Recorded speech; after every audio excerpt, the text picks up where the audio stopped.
Bom dia a todos, mais uma vez. Obrigado por estarem aqui na nossa classe. Nessa manhã nós vamos refletir sobre a transformação que Deus opera em nossas vidas por meio de uma cosmovisão cristã. Nós vamos caminhar por esse tema hoje, tentando esclarecer um termo que, em algum contexto, ele às vezes tem até uma conotação pejorativa, mas que, na verdade, quando entendemos o impacto da cosmovisão cristã em nossa vida, da cosmovisão calvinista, certamente isso é capaz de nos transformar e nos fazer caminhar à semelhança e à imagem de nosso Salvador Jesus Cristo.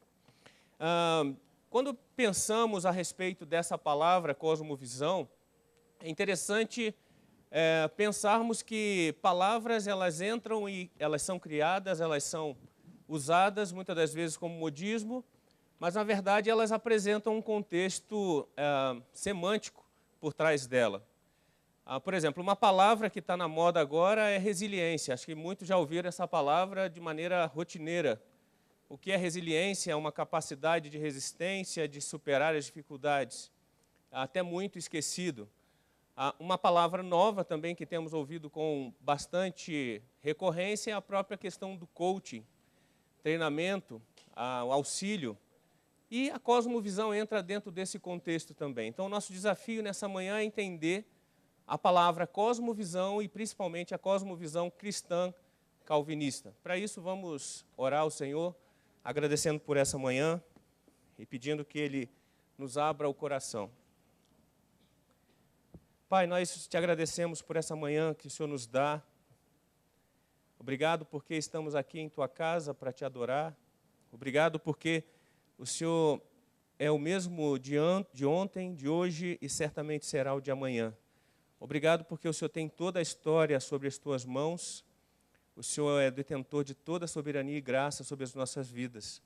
Por isso, Senhor, nós consagramos as nossas vidas a Ti nessa manhã, pedindo que o Senhor nos abra o entendimento, para que possamos, a partir do entendimento da Tua cosmovisão, da cosmovisão cristã, bíblica, que possamos nos conformar à Tua imagem e semelhança. Obrigado porque sabemos que tudo é providência do Senhor e nós Te louvamos por isso.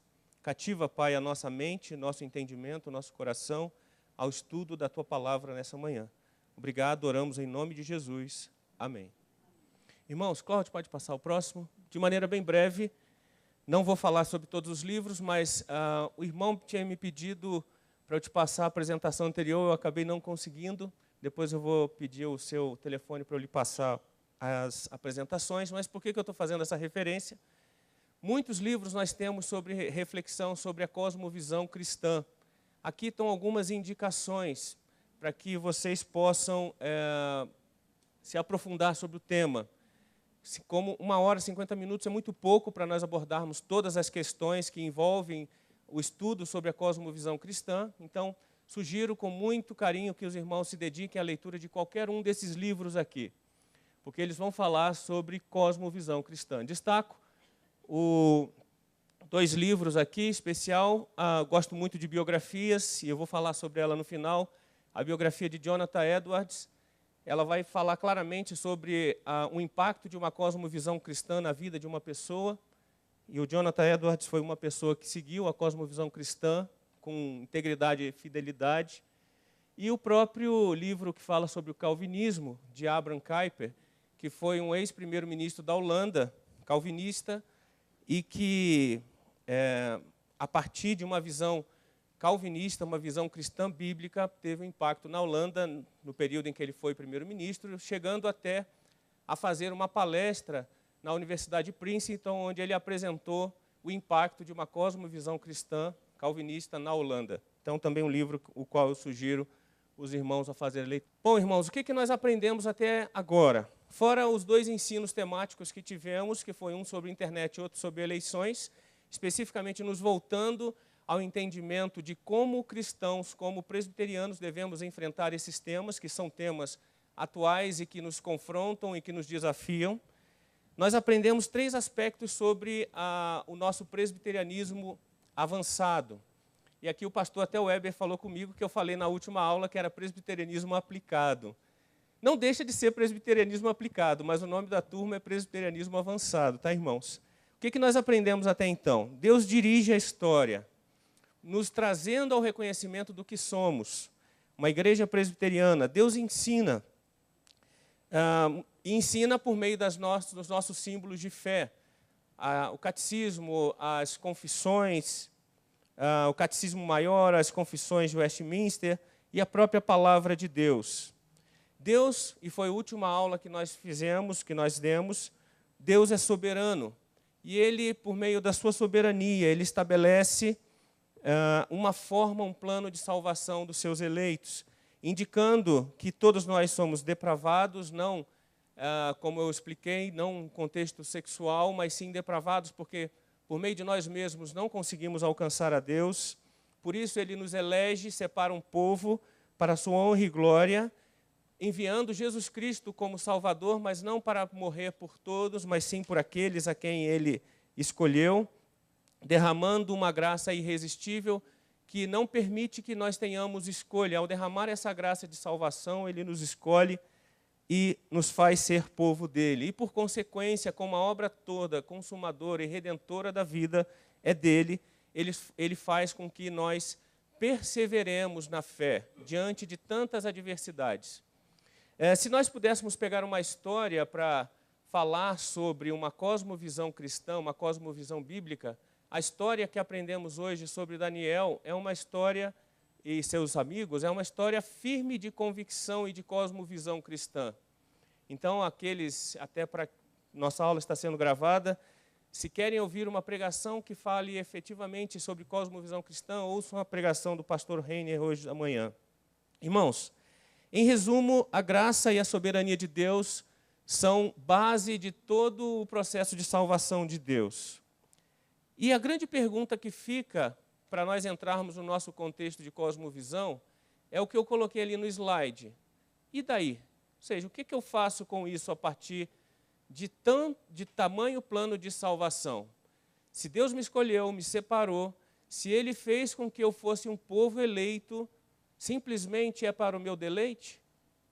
O Senhor espera simplesmente que eu esteja aqui sendo salvo para que eu usufrua de todas as bênçãos ou não, mas que eu seja reconhecido como povo de Deus? Qual é o impacto disso? E aí sim, Cláudio, eu peço que volte ao slide anterior e peço aos irmãos que abram a Bíblia de vocês em Romanos 12, versículos 1 e 2, que é o versículo base para o que nós chamamos de cosmovisão calvinista ou cristã. O texto está projetado ali para aqueles que não trouxeram as Bíblias. Rogo, irmãos, pelas misericórdias de Deus, que apresentei por sacrifício vivo, santo e agradável a Deus, que é o vosso culto racional. E não vos conformeis com este século, mas transformai-vos pela renovação da vossa mente, para que experimenteis qual seja a boa, agradável e perfeita vontade de Deus. Pode passar mais 2 slides, Cláudio, por favor? Não, no anterior. Isso. E aqui então, irmãos, nós chegamos com o grande daí da nossa aula de hoje. Ou seja, a partir desse impacto desse versículo, desses 2 versículos que nos ensinam a mudar a nossa perspectiva de vida, que nos ensinam a fazer com que o nosso corpo seja verdadeiramente um sacrifício vivo, santo e agradável a Deus, de forma a não nos conformarmos com o século que é nos posto, chegamos ao texto, ao tema da nossa aula, que é cosmovisão calvinista, ou seja, o Deus que transforma. O mesmo Deus que estabelece um plano de salvação é o mesmo Deus que motiva a nossa vida a nos conformar à sua imagem e semelhança e nos ajuda a caminhar em busca, aguardando esse dia em que nos encontraremos com o nosso Salvador, ainda durante essa terra, na expectativa de não desfrutarmos apenas a glória de Deus quando estivermos junto dele, mas aqui já na terra, nos transformando à sua imagem e semelhança, como vimos nesses 2 versículos. Pode passar, Cláudio. Para que a gente consiga entender o que é cosmovisão calvinista, 3 perguntas vão nos auxiliar a entender o impacto disso. O que é uma cosmovisão?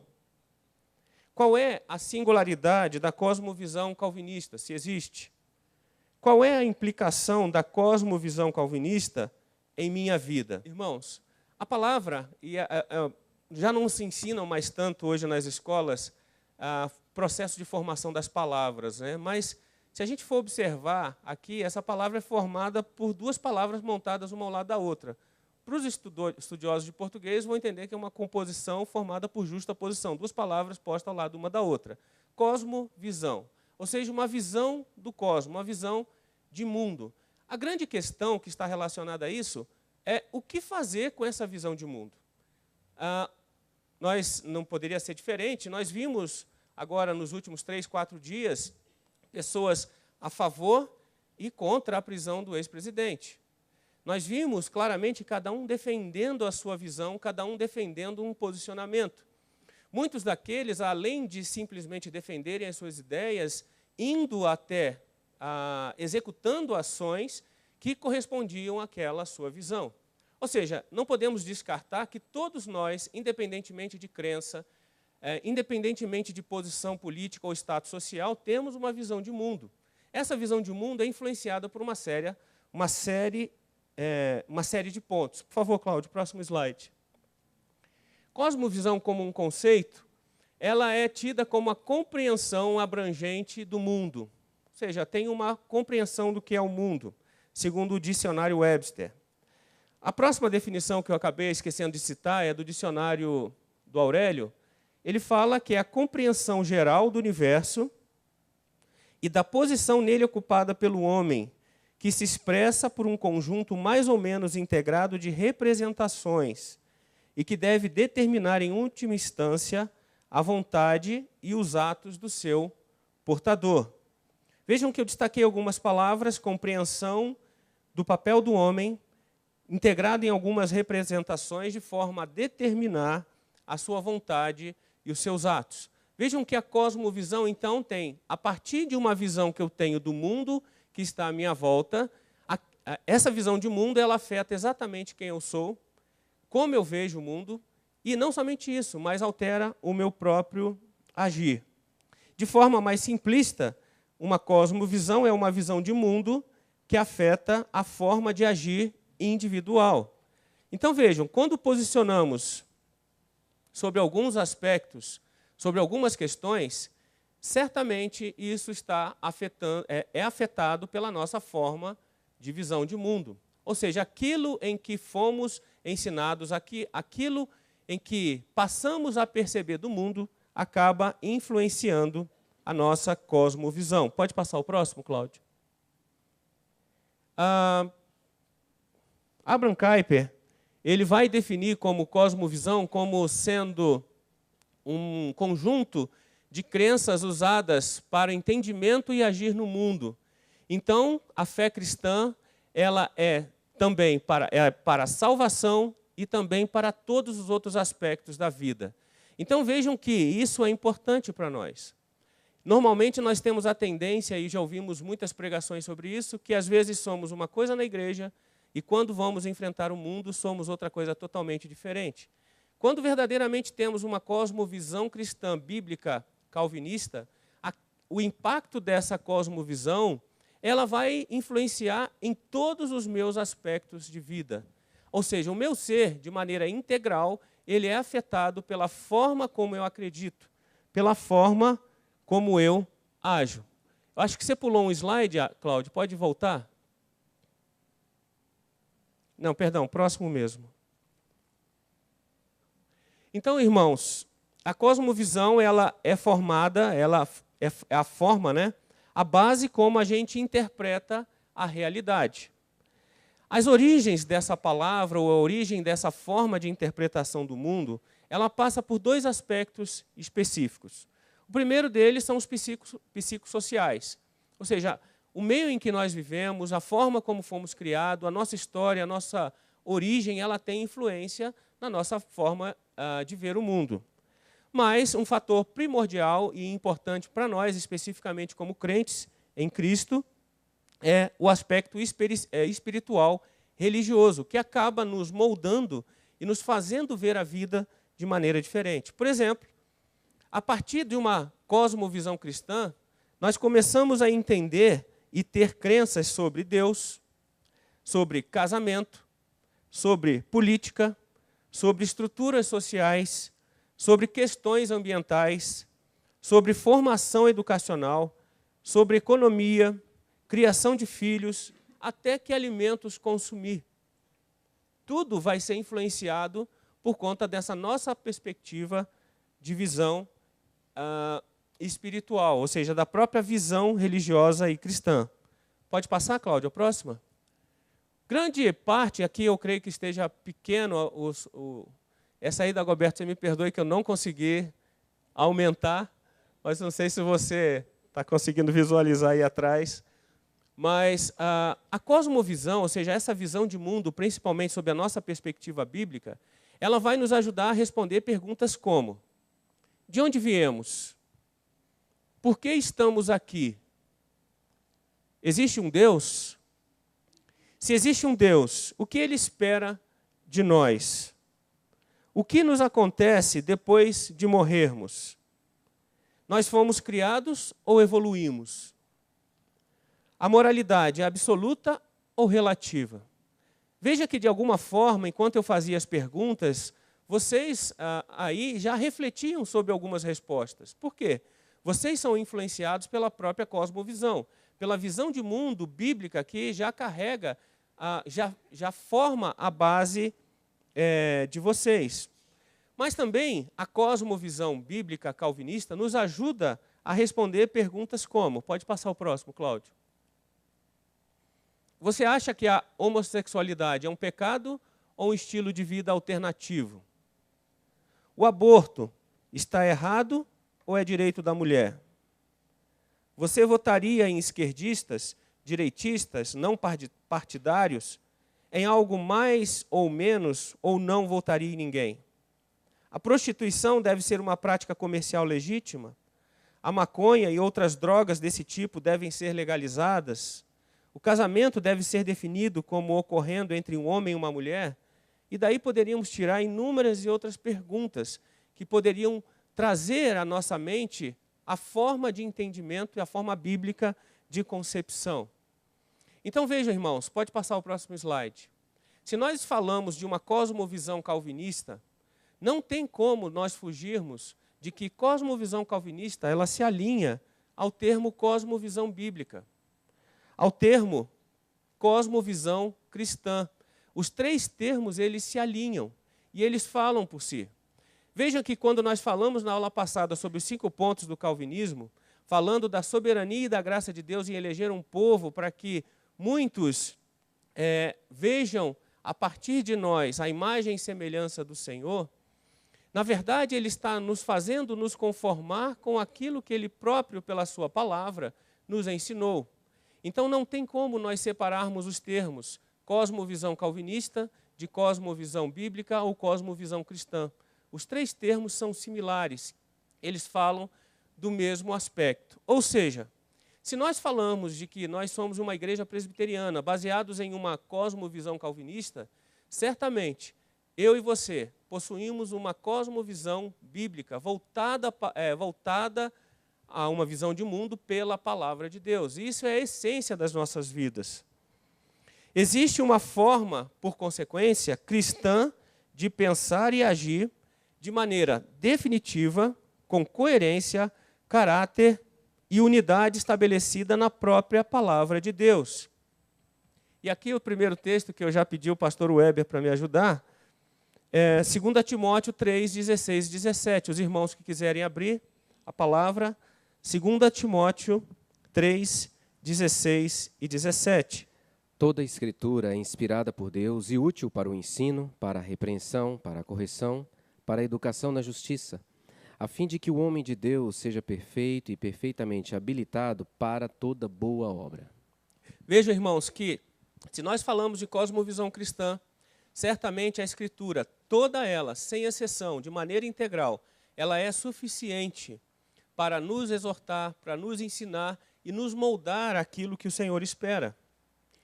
Agora vejam que interessante, podemos pensar da seguinte maneira: ao mesmo tempo que isso pode nos gerar algumas dúvidas, certamente o que pode nos ocasionar é, na verdade, um conforto, porque isso gera uma estabilidade de pensamento aplicável a todas as áreas da nossa vida.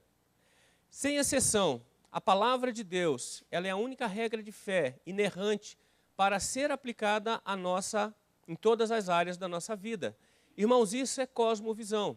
Quando eu, a partir da Escritura Sagrada, acredito que ela tem explicação para todas as áreas da minha vida, isso faz com que eu enfrente a vida à luz da palavra de Deus sobre uma perspectiva cristã, trazendo, por consequência, o que nós chamamos de cosmovisão cristã.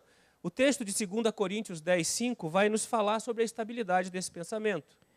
E toda altivez que se levante contra o conhecimento de Deus, e levando cativo todo pensamento à obediência de Cristo. Vejam que todo pensamento ele deve ser cativo à obediência ao que Cristo nos ensina. Quando agimos dessa maneira, veja que isso vai influenciar os meus relacionamentos. É um desafio? Não tenha dúvida, irmãos. Nós somos tentados diariamente, mas é importante que tenhamos a palavra de Deus como fonte única de fé e prática para as nossas vidas, porque ela é uma palavra de verdade. Se nós acreditamos e temos fé que ela é uma palavra de verdade, tudo o que fazemos, pensamos, falamos, agimos, vai seguir essa verdade. Não existe outra alternativa.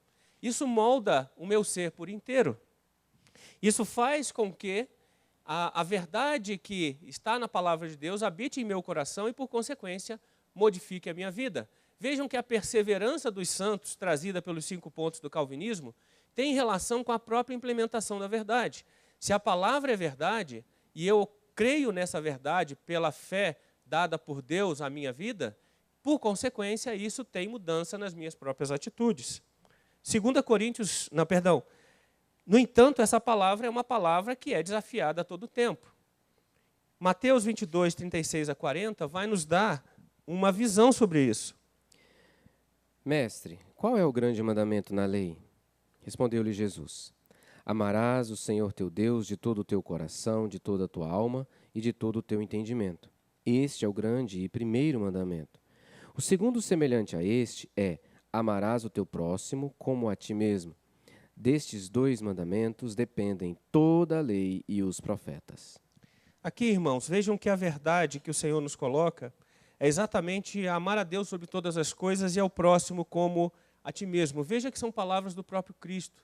Quando ele fala agirmos dessa maneira, a mudança que acontece em minha vida, ela tem impacto no meu relacionamento com Deus e no meu relacionamento com os próximos. E veja que não são próximos somente aqueles daqui da igreja ou aqueles que eu tenho convivência, são com todos. Em todas as instâncias da minha vida, eu serei reflexo dessa minha visão. Ou seja, cosmovisão cristã, ela nos ajuda a pensar e agir conforme a mente do nosso Salvador, conforme a mente de Cristo. Próximo slide, ele vai nos mostrar que a cosmovisão calvinista, ela apresenta alguns pressupostos que nós sabemos, apesar de às vezes esquecermos. Por exemplo, que existe um Deus absoluto. Ele é absoluto, ele é supremo, ele é soberano. Foi o que nós vimos na doutrina da graça, da soberania de Deus. Esse mesmo Deus, ele criou o universo, criou todas as suas coisas para sua honra e sua glória. O homem, nesse contexto, ele é criado à imagem de Deus. E, além disso, se ele é criado à imagem de Deus, todas as pessoas são dignas de respeito e honra. Vejam a expressão que eu estou utilizando, todas as pessoas, não existe exceção. Por quê? A minha visão parte do momento em que eu ajo para agradar a Deus, na relação de homem e Deus, mas, ao mesmo tempo, ajo na minha relação com os demais.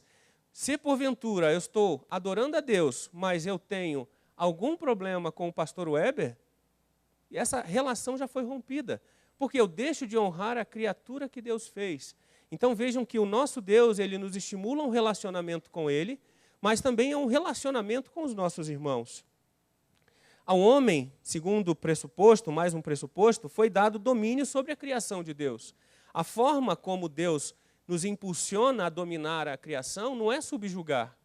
Veja que é domínio sobre a criação, e esse domínio também sob a perspectiva bíblica. Mas, ao mesmo tempo, sabemos que a humanidade é caída, a humanidade está caída.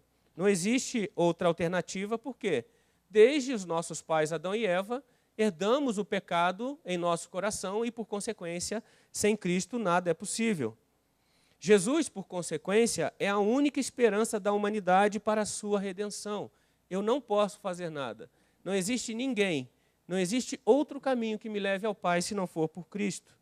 Por consequência, se Jesus é a própria verdade e ele falou que a sua palavra é a verdade, a Bíblia é a palavra de Deus. E aqui, irmãos, é algo importante para nós. Porque se a Bíblia é a palavra de Deus e nós acreditamos nisso, se ela é verdade para as nossas vidas, se aprendemos a palavra de Deus pela reflexão, pela leitura da palavra de Deus, o quanto essa palavra de Deus tem impactado a sua e a minha vida no intuito de moldar aquilo que pensamos, falamos e agimos em conformidade com a vontade de Deus. Veja que essa é importante para nós. E, ao mesmo tempo, sabemos que a força, o agir, não está sob as nossas mãos. Por quê? Se Deus é soberano e gracioso, que nos escolheu, aquele mesmo que começou a obra, ele será capaz de realizá-la até o final. Por isso que a provisão de Deus ela é suficiente para nós. Como ouvimos no texto de Daniel, que foi pregado hoje pela manhã, a confiança minha em Deus, ela não é decorrente das circunstâncias. A minha adoração ao Deus a quem eu sirvo, ela decorre pelo fato dele ser o Deus em quem eu sirvo. Então, esse Deus é que faz a vontade em minha vida. Então, esses são pressupostos dessa cosmovisão cristã e calvinista que nos ajudam a enfrentar o dia a dia da nossa vida, que nos faz olhar a vida pelas lentes do nosso Salvador. E o que isso significa de implicação, irmãos, para a nossa vida? Pode passar o próximo slide, Cláudio? Aqui, algumas implicações práticas dessa cosmovisão para a nossa vida. Uma mente centrada em Deus acredita que tudo é feito para a glória de Deus. Se eu sou impactado por essa cosmovisão, por essa visão bíblica, visão cristã, tudo o que eu faço, ela está centrado para a glória de Deus. Então, no meu relacionamento com a minha esposa, no meu relacionamento com as minhas filhas, no meu relacionamento no meu trabalho, nos meus estudos, no trânsito, qualquer outro lugar, irmãos, a minha vida vai estar ali para glorificar ao Deus a quem eu sirvo. Ou seja, uma mente centrada em Deus. O texto de Romanos 12, 2, o iniciozinho dele, vai falar sobre isso que nós já lemos. Rogo-vos, pois, irmãos, pelas misericórdias de Deus, que apresenteis o vosso corpo por sacrifício vivo, santo e agradável a Deus, que é o vosso culto racional. E vejam, irmãos, que o sacrifício vivo, que somos nós, que devemos nos apresentar, é o sacrifício a Deus, destinado a Deus, à glória de Deus. E veja que esse é o nosso culto racional. Importante que a ação passa pela razão. O culto em que nós ministramos, o culto em que proferimos ao nosso Deus, que não é somente o culto aqui na igreja, mas o culto também em todas as áreas da nossa vida, ela passa necessariamente por uma conformação mental, de entendimento. Esse entendimento agindo em nosso espírito, por meio do nosso coração, que nos molda efetivamente a agir em conformidade à vontade dele. Ou seja, uma mente centrada em Deus é aquela que faz tudo para a glória de Deus. Mas, ao mesmo tempo, essa cosmovisão tem a implicação de nos fazer agir com um espírito de quebrantamento. Por quê? Existe uma tendência de que os presbiterianos eles são exaltivos, vaidosos, porque se eles se reconhecem como salvos, por consequência, eles são salvos eternamente, então eles são superiores e diferentes às demais religiões. Irmãos, isso também é uma mentira que é falada à torta e à direita. Se efetivamente nós somos crentes presbiterianos e acreditamos nisso, o nosso espírito ele é de quebrantamento e não de vaidade. Eu reconheço a quem eu sirvo. Se eu reconheço a quem eu sirvo, isso molda a minha pessoa. Eu não sou uma pessoa de vaidade, mas sim de humildade. Isso nos gera um espírito de transformação da mente e do coração. Mente e coração andam juntos. a forma como eu penso impacta na forma como eu sinto. Isaías, capítulo 6, versículos 1 a 8, é uma passagem muito conhecida de nós, vai nos ensinar exatamente que o agir de Deus na vida de Isaías o transforma de maneira que ele consegue se quebrantar diante do Deus glorioso e agir de acordo com a vontade de Deus. Pode ler, pastor, por favor.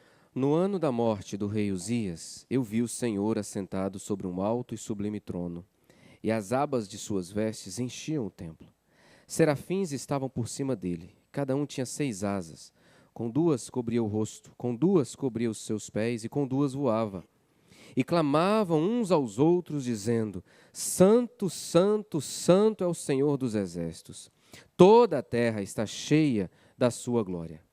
As bases do limiar se moveram à voz do que clamava, e a casa se encheu de fumaça. Então, disse eu: Ai de mim, estou perdido, porque sou homem de lábios impuros, habito no meio de um povo de impuros lábios, e os meus olhos viram o Rei, o Senhor dos exércitos. Então, um dos serafins voou para mim, trazendo na mão uma brasa viva que tirara do altar com uma tenaz. Com a brasa tocou a minha boca e disse: Eis que ela tocou os teus lábios, a tua iniquidade foi tirada e perdoado o teu pecado. Depois disto, ouvi a voz do Senhor que dizia: A quem enviarei e quem há de ir por nós? Disse eu: Eis-me aqui, envia-me a mim. Veja, irmãos, que a obra começa do Senhor e transforma a nossa vida de forma a nos colocarmos ao teu serviço, para a glória dele. Então, a mente centrada em Deus nos transforma em um espírito quebrantado também no Senhor, porque reconhecemos ao Deus a quem servimos. Se reconhecemos a esse Deus, tudo em nós, mente, coração, tudo, ele é transformado para a honra e glória do nosso Deus. E, ao mesmo tempo, isso gera em nossas vidas um coração reconhecido e grato. Porque se verdadeiramente somos alcançados por Deus, a gratidão não é simplesmente para a vaidade. A gratidão, ela age em nós de forma a agirmos com agradecimento pela obra que ele fez em nós. Aqui o texto de 1 Coríntios 15, 10 e 1 Timóteo 15, aqui 15, 10 acho que está errado.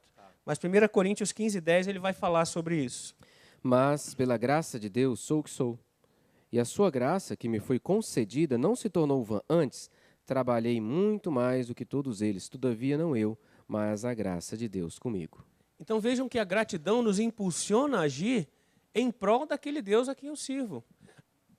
Perdão, a transformação que acontece em minha vida, ela acontece pela obra de Deus. Mas pelo fato de eu ter sido mudado, transformado e perseverar nesse caminhar, eu ajo aqui na terra de forma a ter essa visão em todas as instâncias dos meus relacionamentos. Por consequência, a minha vontade ela é submissa à vontade de Deus. Tudo o que eu faço, a forma como eu penso, a forma como eu falo, ela é cativa à palavra de Deus. O próprio Jesus deu exemplo disso.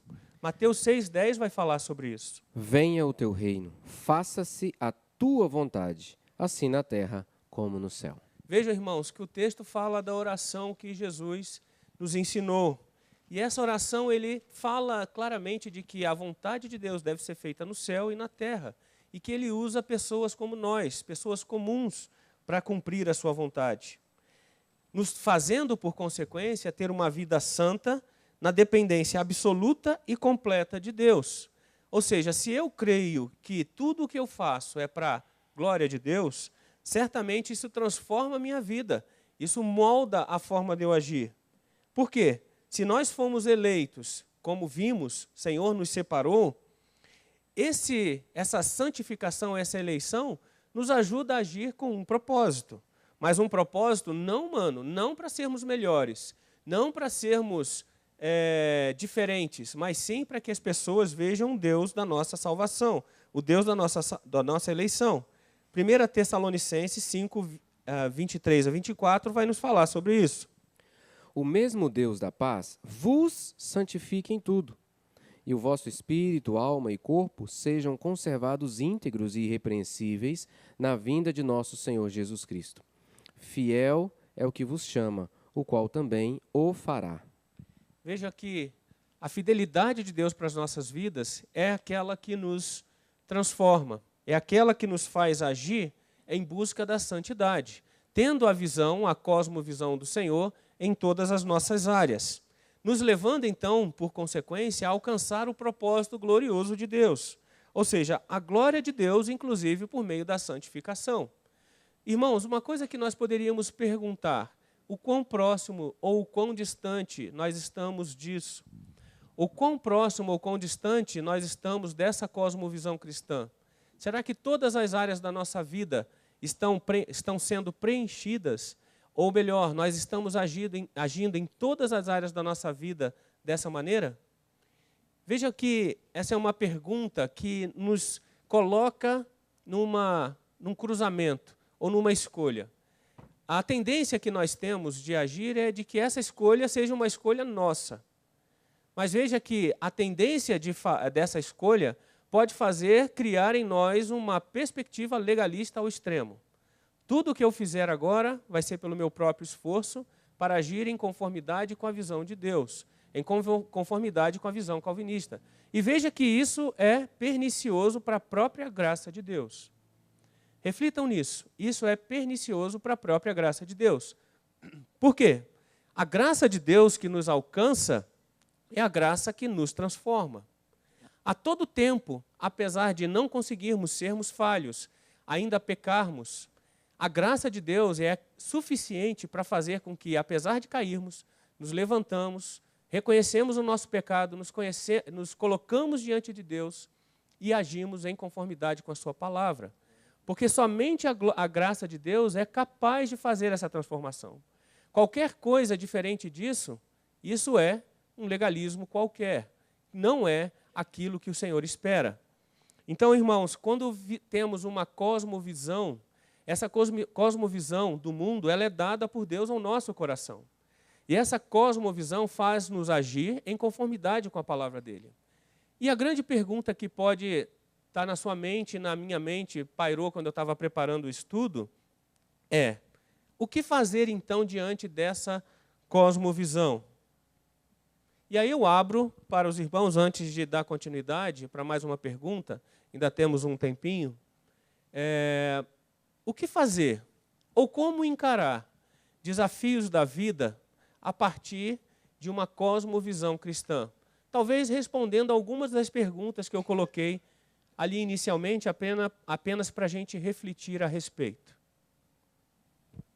Veja aqui duas reflexões. Uma sobre uma avaliação mental. Cosmovisão tendo uma relação passando pela mente, ou seja, o que eu penso, o que eu sinto, mas também tendo uma aplicação prática.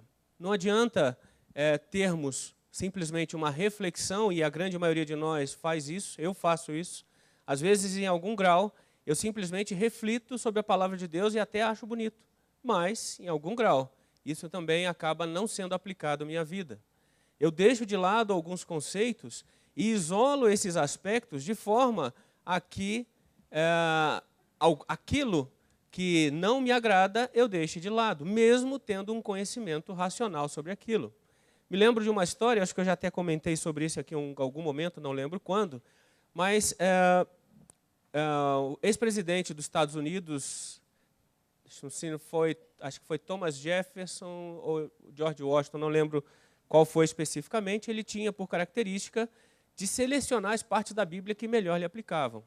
E isso está no museu lá nos Estados Unidos, ele tem partes da Bíblia em que ele recortava. Ou seja, a Bíblia de Jefferson, ela é utilizada com os aspectos que ele acha conveniente para a sua aplicação. E vejam que a inteireza da Escritura é toda a Escritura, como vimos no texto que aprendemos.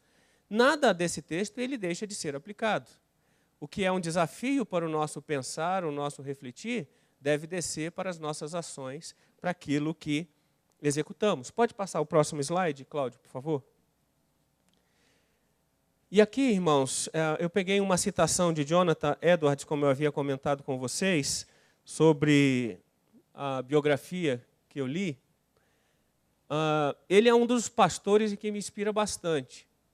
O Jonathan Edwards, ele foi um grande avivalista americano do primeiro grande avivamento.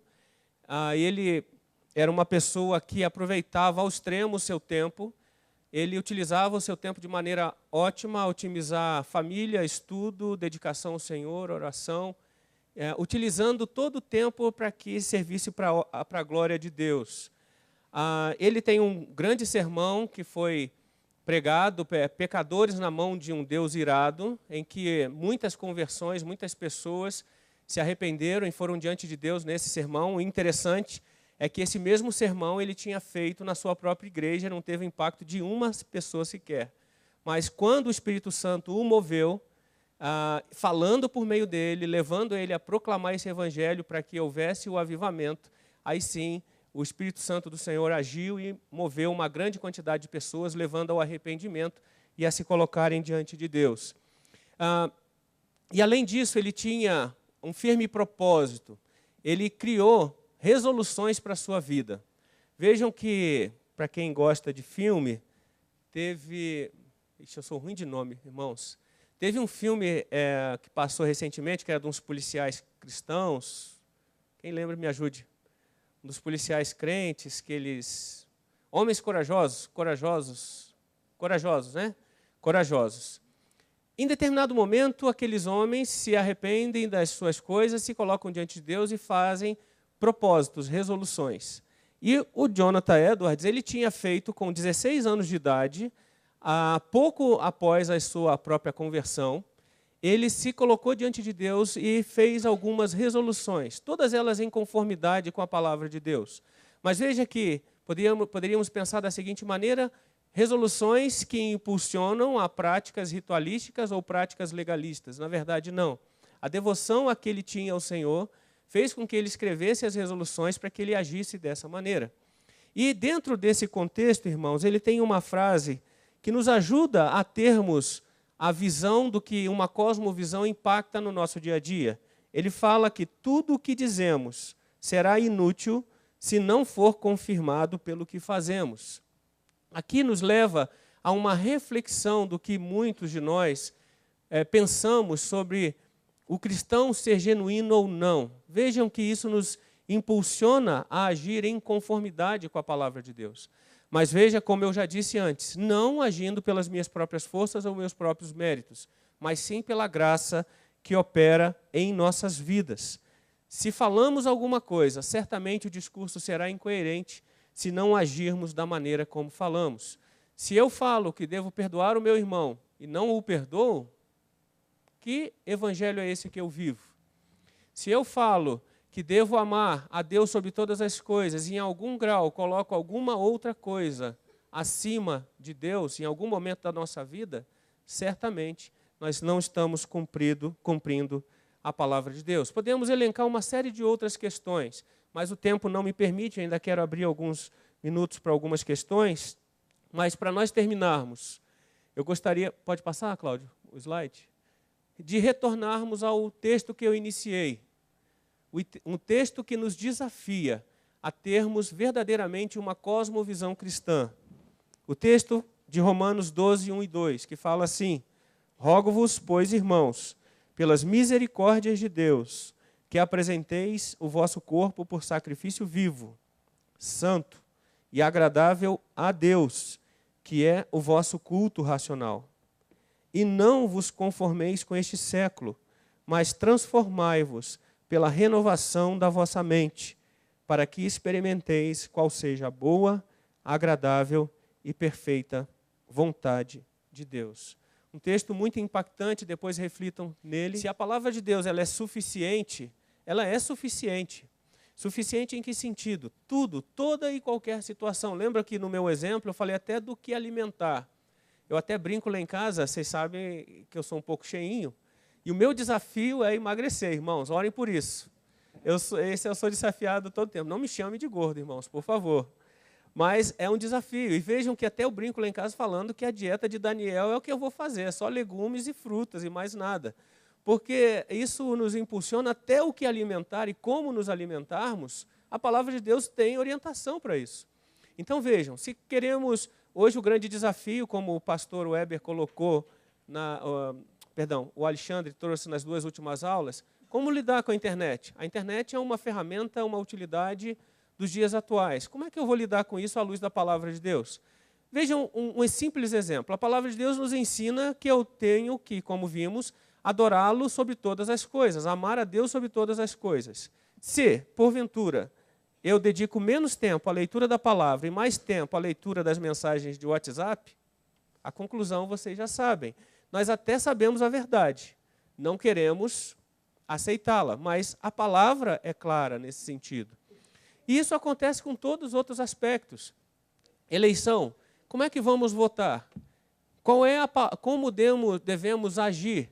As pessoas que indicaremos. Certamente a palavra de Deus nos vai dar orientação daqueles candidatos que se conformam mais à sua palavra. E vejam que aqui eu não estou falando de candidatos evangélicos, que nós sabemos por premissa que nem todos que se dizem evangélicos são genuinamente cristãos.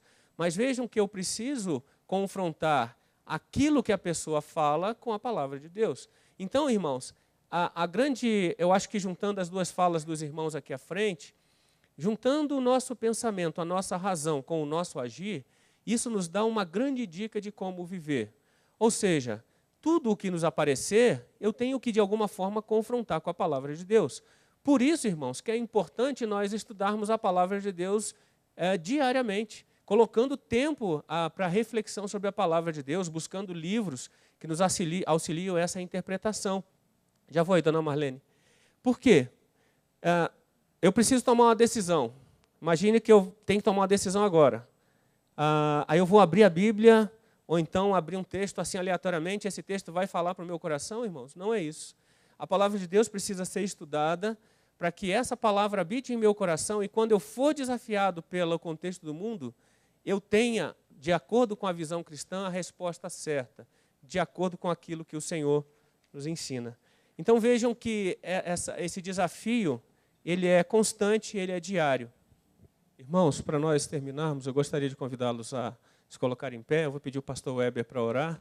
Tenha um bom domingo, Deus os abençoe e nos traga a noite para prestarmos culto ao nosso Deus. Senhor, nós queremos te agradecer por tua soberania e controle e domínio sobre todas as coisas. O privilégio que temos de ter acesso à tua palavra e ter acesso ao Senhor no teu trono de graça quando nos prostramos em oração, abrindo o coração, clamando por direção, pedindo que realmente o Senhor tome nossa mente, nosso coração e nos conduza segundo o teu plano perfeito, agradável, bom para cada um de nós. Nós lutamos contra o pecado que habita em nós. Nossa natureza pecaminosa luta para seguir os passos que realizam e satisfazem os seus desejos. Mas somente em Cristo Jesus nós podemos vencê-la. Então nós pedimos que o Senhor nos ajude a formar cada vez mais no coração, na mente, aquilo que de fato vem do Senhor. Nós não conseguimos por nós mesmos, nós dependemos do Senhor, por isso pedimos, inclina o nosso coração a Ti, inclina a nossa mente a buscar ao Senhor, a ler a Tua palavra continuamente, abra o nosso entendimento para compreendermos as Tuas verdades e capacita-nos a vivê-las em cada palavra, em cada atitude, a partir de cada pensamento e cada sentimento. Tudo seja moldado, ó Pai, pela Tua palavra santa, porque ela é a verdade do Senhor para as nossas vidas. Obrigado por essa manhã, pelo que já ouvimos, tanto que ouvimos aqui, e também pudemos receber do Senhor, que o tempo restante desse domingo, um dia reservado para adoração ao Senhor, seja ainda de reflexão, de consagração de vida, de busca do Senhor. Ó Espírito Santo, incomoda-nos no restante dessa tarde a buscar-te em oração, a dedicarmos um tempo de intercessão pela nossa nação, pela nossa vida, pelo culto que queremos prestar ao Senhor à noite, pelo pregador da noite, pela liturgia, para que de fato seja um tempo de transformação das nossas vidas, que reconheçamos a nossa inteira e total dependência do Senhor em tudo, pois não somos nada. Se não for Tua graça, nada somos, nada fazemos, nada experimentamos. Gratos, nós oramos em nome de Jesus, descansados na resposta que vem do Senhor, porque a garantia que Tu nos dás é que tudo que nós pedimos segundo a Tua vontade, o Senhor nos ouve. E eu tenho certeza que o Senhor quer que nós sejamos mais parecidos com Teu Filho Jesus. Por isso nós oramos em nome dele. Amém, Pai.